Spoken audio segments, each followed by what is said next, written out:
Yəqin ki, çoxunuz Dağlarda Döyüş filmini izləmisiniz.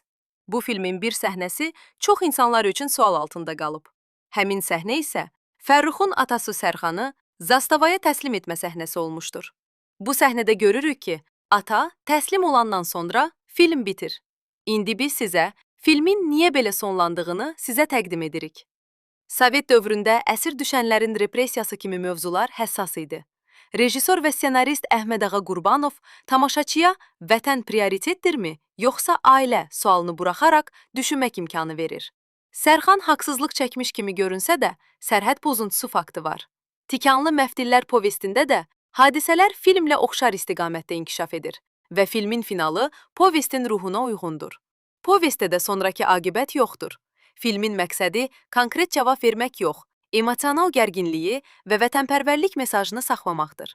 Bir çox tamaşaçı filmi izlədikdən sonra Sərxan azad olunubmu, yoxsa cəzalandırılıb sualını özü cavablandırır.